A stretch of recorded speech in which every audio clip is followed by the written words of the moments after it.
শুভ সকাল বন্ধুরা, আশা করি তোমরা সবাই খুব ভালো আছো। আমিও ভীষণ ভালো আছি। সকালবেলা আজকে অনেক কাজ করেছি, অনেক দেরি হয়ে গেছে। ঘুম থেকে উঠে সমস্ত ঘরের কাজকর্ম করে ঠাকুরের ফুল টুল তুলেছি, জামা কাপড় ছেড়েছি, ফুল টুল তুলে তারপরে গাছগুলো সব লাগিয়েছি সকালে।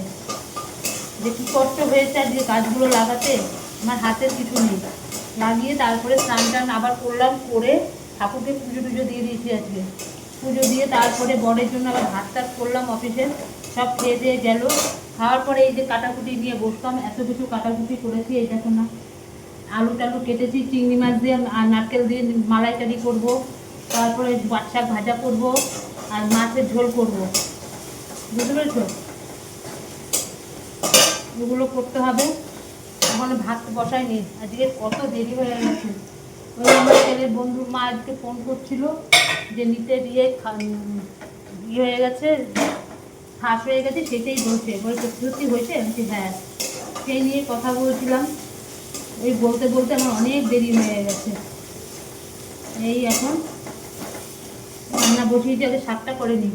শাকটা করে তারপরে চিংড়ি মাছটা আগে ঝোলানো হয়নি, চিংড়ি মাছ ঝোলাতে হবে। মাছগুলোকে সব ধুতে হবে, কিচ্ছু করা হয়নি, ভাত বসানো হয়নি। আজকে যে কী দেরি হয়ে যাবে আমার, কি বলবো বলো। তাই এক এক করে নিচ্ছি।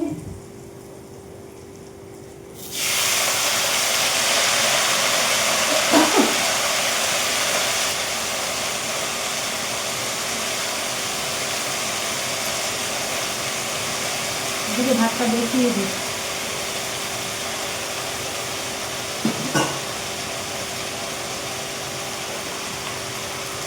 দেখো সব আস্তে আস্তে রান্নাগুলো করে ফেলছি। আজকে করতে হবে নারকেল চিংড়ি। আর নারকেল চিংড়ি করতে যে কী কষ্ট, মানে কি বলো তো, চিংড়ি মাছ কত চিংড়ি মাছ একটা একটা করে ছাড়ানো, ভীষণ কষ্টকর। তার মধ্যে নারকেলটাকে ভালো করে আগে ইয়ে করে নিয়েছি, মানে কী বল, থেতো করে নিয়েছি, থেতো করে মিক্সারে দিয়ে দিয়েছি। সেটা ঠিক আছে, এই নারকেলের চিংড়ি মাছ ছাড়াতে গিয়ে আমার অনেক কষ্ট হয়েছে। এদিকে একদিকে ওই করছি, মানে শাকটা বসিয়ে দিয়েছি, আর একদিকে ভাতটা বসাচ্ছি। এবার চালটা আমি সকালবেলা, তো জানো তো, সকালবেলা আমি ভিজিয়ে রেখে দিয়েছি, তাতে কী বলো তো, আমার গ্যাসটা একটু কম পড়ে আর তাড়াতাড়ি ভাতটা হয়, ভাতটাও খেতে ঝরঝরা হয়। এই জন্য চালটা তাড়াতাড়ি করে মানে এখন ধুয়ে এখন বসিয়ে দেবো। তারপর দিকে শাকটা হচ্ছে, শাক হতে হতে আমার এদিকে আবার অন্য কাজগুলো আমি করে নিচ্ছি, বুঝতে পেরেছো? তার মধ্যে সকাল থেকে আজকে গাছগুলো লাগিয়েছি, লাগানোর পর আমার হাতের মধ্যে, তখন তো টের পাই না, হাতের মধ্যে সব কেটে কেটে কেটে কেটে গেছে। এখন এই মশলা করেছি, মশলাগুলো ধরেছি, লঙ্কা ছিল, আমার হাত একদম জানি যন্ত্রণা করে ছিঁড়ে যাচ্ছে। হাতের মধ্যে ফোসকাও পড়ে গেছে, সেই ফোসকাটাও খুন্তির ইয়েতে ফোসকাটাও গেলে গেছে, বুঝতে পেরেছো? এইসব চিংড়ি মাছগুলোকে বের করে নিলাম। যাই হোক, যেটা বলছিলাম, এবার ওগুলো মানে হাত আমার কিছু নেই আর, সারা হাতের মধ্যে আমার কেটে কেটে কেটে কেটে গেছে। তাই আমার বর বললো, দাঁড়াও, এত কষ্ট করতে হবে না, মাটির মধ্যে কত কিছু থাকে কাজ টাজ। সে আমাকে মিশোতে একটা অর্ডার করে দিয়েছে, মানে গাছের সমস্ত সরঞ্জাম, হাতে গ্লাভস থেকে শুরু করে, মাটি গর্ত করার থেকে শুরু করে, নানান রকমের যে সব টুলসগুলো পাওয়া যায় সেগুলোই সব অর্ডার করে দিয়েছে। কালকেই মনে অর্ডার করেছে। আমি বলেছিলাম, আমি দেখো আমার হাতটার মধ্যে কী অবস্থা হয়েছে। তাই দেখে বলছে, বলে হ্যাঁ আমি করে দিচ্ছি, তাহলে তোমার আর কোনো চিন্তা নেই, তাহলে এবার শান্তিতেই করতে পারবে। দেখো হয়ে গেছে না, নারকেল চিংড়ি অর্ধেক হয়ে গেল, সব ছাড়ালাম, কত চিংড়ি মাছ দেখবে তো, ছাড়িয়ে টাড়িয়ে তারপরে মশলা করলাম। এত কি নারকেল আর মিক্সিতে দিয়ে ভালো করে পেস্ট করলাম। ভাত অর্ধেক হয়ে গেছিলো, বন্ধ করে রেখেছি, আবার এখন এই মাত্র ধরালাম, একটু ফুটবে নামিয়ে নেবো। আর চিংড়ি মাছ হয়ে গেছে, আর মাছে নুন হলুদ মাখিয়ে রেখে দিয়েছি। ছেলে বলছে, মা মাছের ঝোল খাবো না, আমাকে মাছ ভেজে দেবে, বুঝলে? মাছের ঝোল টোল একদম কিছু খেতে চায় না, ও ঝোল জিনিসটাই পছন্দ করে না। আমি ঠিক আছে, তাহলে একটু মাছ ভেজে দেবো। হয়ে গেছে নারকেল চিংড়ি, একটু জল দিয়ে দিই। হয়ে গেছে, তেল বেরিয়ে গেছে, জল দিয়ে দিতে, এবার গামলা ভরতে দিয়েছি। আমি আরেকটা স্নান করবো, তাহলে পারবো না। কালকে সব মাটি ইয়ে করেছিল না, হাতে ফোসকা পড়ে গেছিলো, সেই ফোসকাটা আবার গলে গেছে। এখন এই খুঁচিটা ধরতে পারছি না, এত হাতের মধ্যে লাগছে, পুরো সারা হাত পুরো কেটে কেটে কেটে কেটে গেছে পুরো। চলো কষে গেছে, এবার জল দিয়ে দিই।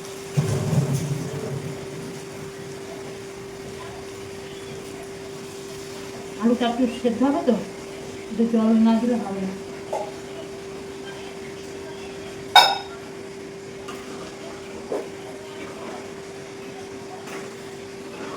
একটা করা যায় আলু ছাড়া, আর জানোই তো আমাদের বাড়িতে আলু না হলে, আমাদের বাড়িতে কি আমার বলে আলু না হলে চলবে না, ওই জন্য আলু দিয়েছি।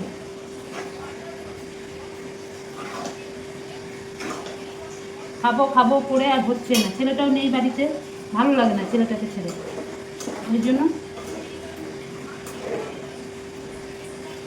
ছেলে এসছে, এবার করে নিচ্ছি। আর একটু দিতে হবে, না আলুটা সেদ্ধ হবে না। চলো এটা হোক।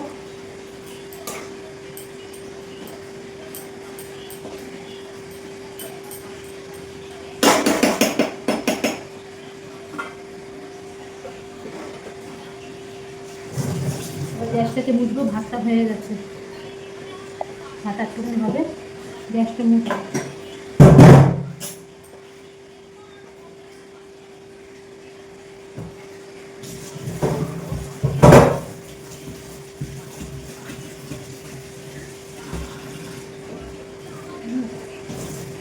লাস্টে একটুখানি গরম মশলা দিয়ে দেবো, সেটা করে এলাচ দারচিনি ব্যাস।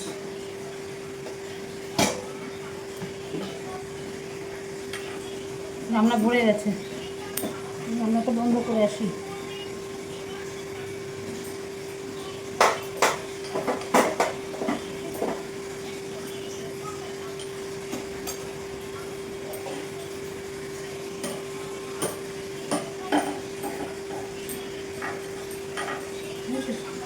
আমার ভালো লাগে না আমি গ্যাসের মধ্যে নোংরা থাকলে, রান্না হচ্ছে হোক, গ্যাসটা একটু মুছে নিই।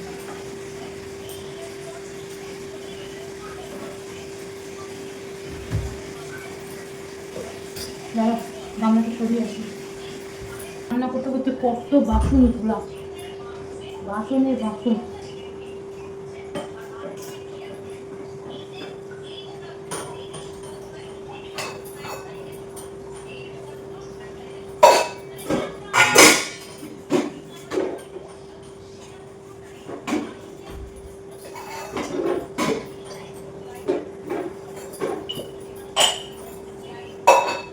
তারপর দিদি ফোন করলো, ওর সাথে এবার কথা বললাম। সব থেকে আমার বড়ো কাজ হয়েছে আজকে সকালবেলা, গাছগুলো আমি লাগিয়ে দিয়েছি। এত দূর থেকে এত কষ্ট করে গাছগুলো এনেছি, বলো নষ্ট হয়ে যায়। জানি না ঠাকুরের দয়া, গাছগুলো দেখে যা খুব কষ্ট করেছি গাছগুলো। কটা গাছে যখন ফুল ফুটবে না তো, আমি ছাদ থেকেও পাশতে পারবো, প্রচুর ফুল ফুটবে, প্রচুর। আমার ভীষণ ভালো লাগে। মোটামুটি আমার রান্নাবান্না কমপ্লিট হয়ে গেছে। ওদের নারকেল চিংড়িটা একটুখানি আলুটা সেদ্ধ হওয়ার জন্য গ্যাসটা ছোটো করে বসিয়ে রেখেছি। আর এ থেকে আমার গ্যাস ট্যাসগুলো যা আছে সব মুছে রাখছি। কেন বলো তো, রান্না করতে গেলে কত তেল ছিটা, মানে তেল ছিটা পড়ে না, চতুর্দিকে একাকার হয়ে থাকে, আমার একদম ভালো লাগে না। কতক্ষণে পরিষ্কার করবো সেটাই আমি ভাবি। আমার সব সময় গ্যাস রান্নাবান্না করে আমি গ্যাস ট্যাস সব কিছু ধুয়ে, গ্যাসের ঝিকটিগুলো ধুয়ে আমি গ্যাস সব সময় পরিষ্কার পরিচ্ছন্ন করে রাখি। এতেও খুব ভালো সংসারের জন্য।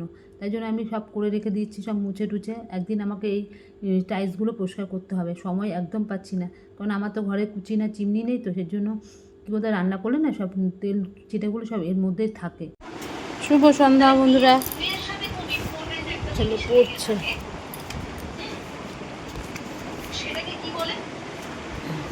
এই সন্ধ্যা মাত্রাতে সব দিলাম, বুঝলে, দেওয়া হয়েছে। ঠাকুরের বাসন সব গুছিয়ে রেখেছি বাবা, সব গুছিয়ে টুছিয়ে রেখেছি, সব ধুতে হবে। দেখো এই যে সব এর মধ্যে, এখানে আছে এখানে আছে, সব উঠিয়েছি ঠাকুরের আসনে সব, ঠিক আছে। একটু পরে সব এগুলো ইয়ে করবো, সন্ধ্যাবাতি তাতে দেওয়া হয়ে গেছে। আর একটু পরে ঠাকুরের বাসনগুলো মাজবো। ছেলে পড়ছে গো, কালকে ছেলের রেজাল্ট বেরোবে উচ্চ মাধ্যমিকের, আর তার মধ্যে আবার ওই পরীক্ষার সব পড়া পড়ছে, ঠিক আছে। একটু যেন আওয়াজ হচ্ছে, বাইরেটা কি সুন্দর হাওয়া গো, কি সুন্দর হাওয়া বাইরেটা। আমি এই সিঁড়িটার মধ্যে বসে থাকি বেশিরভাগ, এইখানে নিচটা খুব হাওয়া বাইরেটা, ঠিক আছে। চলো একটু পরে আবার জল আসবে, ঠাকুরের বাসন টাসনগুলো সব ধোবো।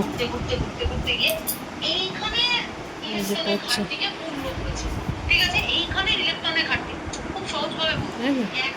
পড়া আরম্ভ হয়ে গেছে। যে কি গরম পড়েছে, কি গরম পড়েছে, মানে বলে বোঝানো যাবে না, এত গরম পড়েছে। ও জল টল আসলে জল টল ভরতে হবে, ঠাকুরের বাসন টাসন মাজতে হবে, প্রচুর কাজ আছে। দুপুরবেলা ওই যে রান্না বান্না করেছি, করে স্নান করে যে খেয়ে যে শুয়েছি, আর ইচ্ছা করছে না মানে কিছু করি, তারপরে ঘুমিয়ে গেছি। একটু ঘুম থেকে উঠলাম, উঠে কোন ভোরবেলা উঠি গো, উঠে তারপরে এই সন্ধ্যা রাতে দিলাম। শুধু কেউ শোয়ার সময় যাই একটু রেস্ট পাই। ঠিক আছে, চলো জল টল আসুক আবার। দেখো, তোমাদের সঙ্গে কথা বলার পর তো ঠাকুরের বাসন টাসন সমস্ত কিছু ধুয়েছি, মানে যেহেতু বৃহস্পতিবার ওগুলোকে ধুয়ে টুয়ে সব রেখে দিয়েছি, জল চলে এসেছিলো। তারপরে রান্নার সমস্ত জল টল সব ভরে টোরে ভাবছি একটু সময় যখন আছে তাহলে আমি জামাগুলো সেলাই করি। কোন জন্মে নাইটিগুলি কেনা হয়েছে, সেলাই আর করা হচ্ছে না, আর পরাও হচ্ছে না। আমি যে পাশের বাড়িতে দেবো সেই সময়টুকু আমার কাছে নেই, তাই জন্য আমি নিজে বসে নিজের হাতে সেলাই করে নিই। তাই জন্য সব নাইটিগুলোকে নিয়ে বসেছি। তার মধ্যে বর আমার দুখানা প্যান্ট দিয়ে দিয়েছে, বলছে এই দুটো প্যান্ট একটু সেলাই করে দাও, তো ছেড়ে নি, তাও বলছে সেলাই করে দাও, তাহলে আর ছিঁড়বে না। আবার বরের প্যান্ট দুটোকে আগে সেলাই করলাম, সেলাই করার পর এবার আমার জামা নিয়ে বসেছি নাইটিগুলোকে। ডবল সেলাই আমি হাতে করে নিই, ব্যাস আর কিচ্ছু হয় না।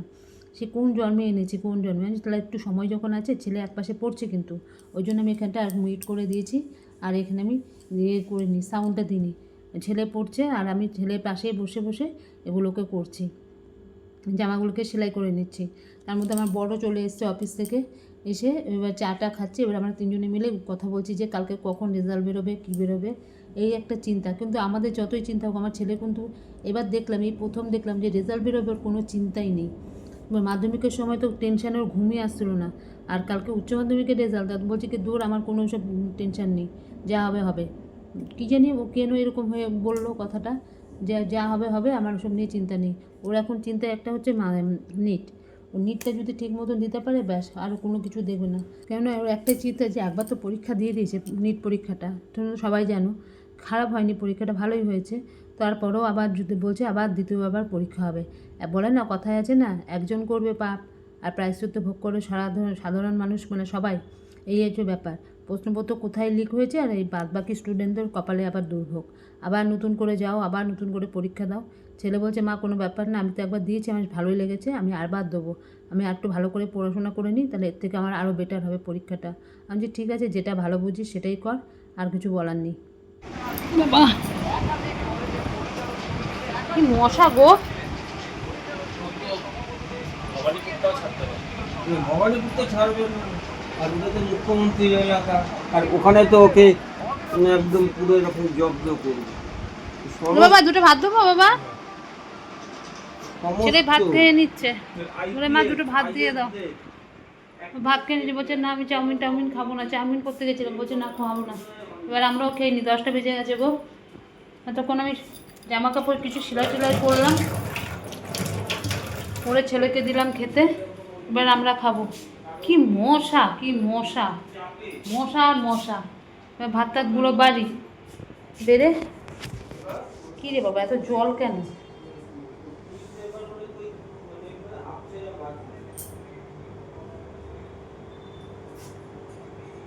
কিসের জল পড়েছে কে জানে।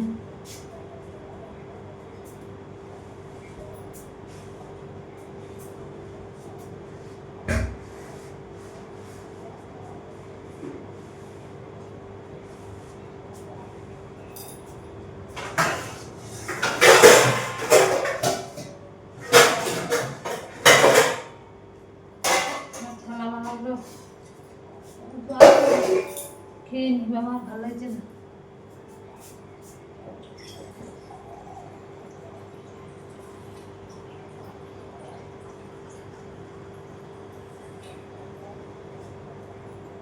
আজকে ছেলের রেজাল্ট, ছেলের কোনো ভ্রুক্ষেপ নেই, বলে যা হবে হবে। এই রেজাল্ট নিয়েও মাথা ব্যথা করছে না, ওর মাথা ব্যথা এখন ওই যে নিট আবার দিতে হবে। দেওয়াটার কাছে করে না, তবু আবার ভালোবাসে, বলে আমি নিট দিতে রাজি। কিন্তু এবার যারা নিজে মানে ইয়ে করতে পারবে না, র্যাঙ্ক করতে পারবে না, তাদের তো আবার ড্রপার দিতে হবে, সেই জন্য তো ওদের ক্লাস করতে হবে, এই জন্য জিনিসটা অনেক পিছিয়ে গেল। এটাই হচ্ছে মুশকিল, আর কিছুই না। বুঝতে পেরেছো তো? এই হয়েছে ব্যাপার।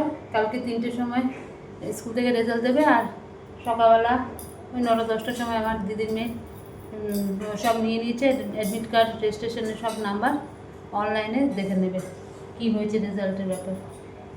এটাই হচ্ছে ব্যাপার। যা হবে হবে, আর কিছু তো করার নেই, আর কিচ্ছু করার নেই, যেটা হবে হবে। চলো এবার যাই, খেয়ে নিই আস্তে আস্তে ভাতগুলো বাড়ি। দেখো আমাদের খাওয়া দাওয়া কিন্তু পুরো কমপ্লিট হয়ে গেছে। খাওয়া দাওয়া হয়ে গেছে, সবাই সবার মতন ঘরে ঢুকে গেছে। এবার আমি আমার মতন সব বাসনপত্রগুলোকে নিয়েছি, নিয়ে একবারে সব মাজা ঘষা করে নিচ্ছি। আমার সকালের জন্য কোনো আমি কাজ রাখি না রান্নার দিকে, বিশ্বাস করো আমার একদম ভালো লাগে না। আমি ঘরের সমস্ত কাজকর্ম সকালবেলা করে নিই। ছেলে এখন ঘুমাই বলে এই জন্য বিছানাটা তুলতে পারি না, এমনি বাদবাকি সমস্ত কাজকর্ম করে স্নান টান করে ঠাকুরকে পুজো দিই, যদি সময় থাকে ঠাকুরকে পুজো দিয়ে দিই।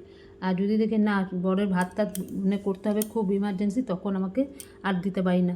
যাই হোক, আমি এখন বাসন টাসনগুলো ধুয়ে নিচ্ছি। মোটামুটি আমার রান্নার দিকে কোনো কিছু সকালবেলা এসে এঁঠো বাসন ধোয়া, এই ধোয়া সেই ধোয়া কিচ্ছু করতে হয় না, কিচ্ছু না মানে কিচ্ছু না। আমি সব পরিষ্কার করে মেজে ঘষে রেখে গ্যাস ট্যাস মুছে টুছে জায়গা টাগা মুছে একদম পুরো পরিষ্কার। সকালবেলা ঘুম থেকে উঠে যেই এসে দেখুক না কেন পুরো আমার জায়গা পরিষ্কার দেবে, রান্নার জায়গাটা আমি সব সময় পরিষ্কার করে রাখি। আমার মা বলে রান্নার জায়গা যত পরিষ্কার রাখবি তত মা লক্ষ্মী বলে বিরাজ করে। আমি সেটাইভাবে করি, রান্নার জায়গা সবসময় আমি পরিষ্কার পরিচ্ছন্নভাবে করে রাখি। তারপরে করি মানে শুতে যাওয়ার আর যতক্ষণ না শুতে যাবো ততক্ষণ কোনো কাজ, এখন কি আবার বিছনা সব কিছু করতে হবে। ঠিক আছে চলো, তাহলে আজকের মতন ভিডিওটা এখানে শেষ করছি। কালকে আবার আসবো নতুন একটা ভিডিওর সাথে। আর আমার ভিডিও যদি তোমাদের ভালো লাগে লাইক করো, শেয়ার করো, কমেন্ট করো, আর চ্যানেলটিকে সাবস্ক্রাইব করে পাশে থেকো। তাহলে আজকের মতন রাখলাম, ততক্ষণ তোমরা সবাই খুব ভালো থেকো, সুস্থ থেকো। টাটা, গুড নাইট, সবাই ভালো থেকো।